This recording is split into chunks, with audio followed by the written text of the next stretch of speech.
You look like a monkey and you smell like one too. 9-year-old Frank Hardy looked at his brother Joe and laughed as their friend Paul Mahanon blew out the candles on his huge birthday cake, which was decorated to look like a dinosaur. Everyone cheered as Paul blew out all 10 candles on the first try. "Time for presents," Paul cried as his mother started cutting up the cake. He ran over to the circle of chairs his parents had set up in the backyard and took a seat.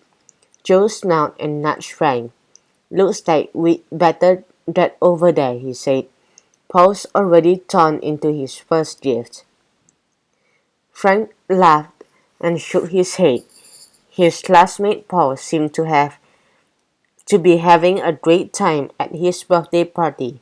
They'd already played Pin the Tail on the Donkey and Red Rover, and Paul had won both.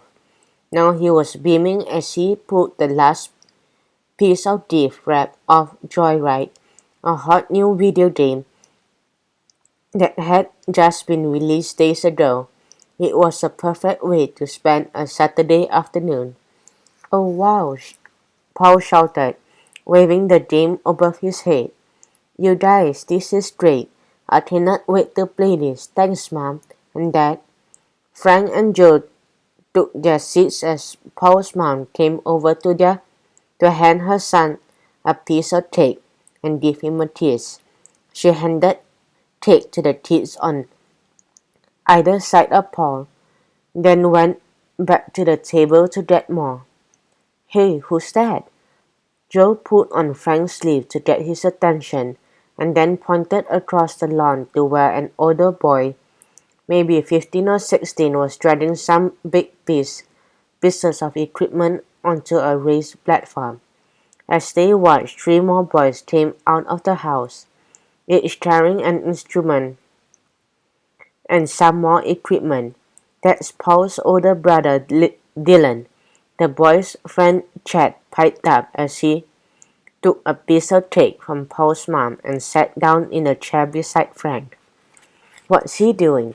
Frank asked. The older boys were scrambling around, plugging the instruments into extension cords and playing a few notes. "He's setting up," Chad replied, digging into his cake. A dab of chocolate frosting stuck to his nose. You guys know he's a member of Crash, right?" "Crash?" Joe asked. "What's that?" Chad set his fork down and stared wide-eyed at Joe, as if Joe had asked who Batman was. "What's Crash?" he asked. "You guys, it's only the best rock band in Bayport, or maybe the entire state." Frank shrugged. "Never heard of them." But Joe looked thoughtful. "Oh right," he said. "They sing that song about pigeons?" "Cool, my heart," Chad said, nodding. "They're the best, and we're really lucky because they're going to perform for Paul's party. Right here, right now, tonight." "Oh wow," Paul shouted, a little louder than before. A chemistry said, "You guys, this is awesome."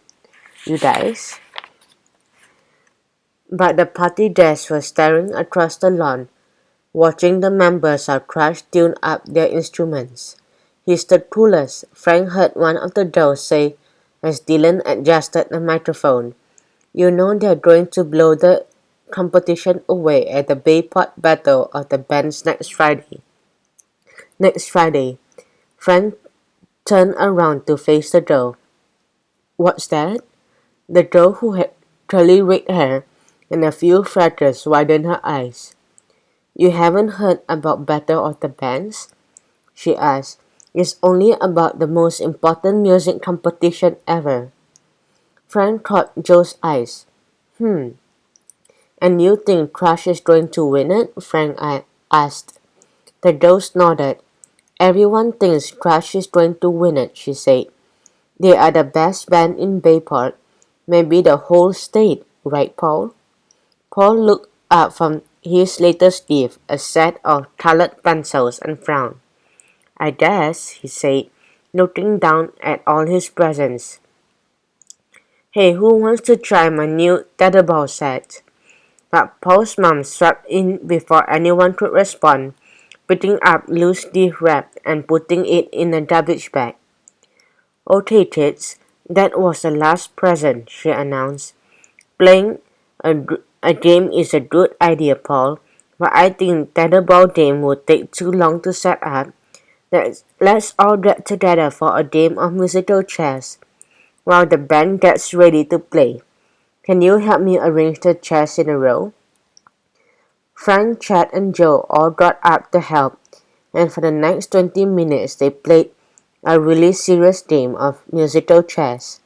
Frank forgot all about Dylan and Crush as he ran for a seat, often ending up with his bottom landing hard on the grass when one of his classmates beat him to it. Paul was doing really well at first, but then Chad beat him by a second or two, and Paul was out. He stomped off pouting. The kids were getting all sweaty, and Paul's mom frowned as she applied a bandage to one Joe's elbow after she seen it falling off the chair. Maybe we should play, Mrs. McMahon began, but she never got to finish her sentence because a yell from a makeshift stage surprised them all. What happened to Lucy? Dylan shouted, his hands on his head. I cannot play without my guitar.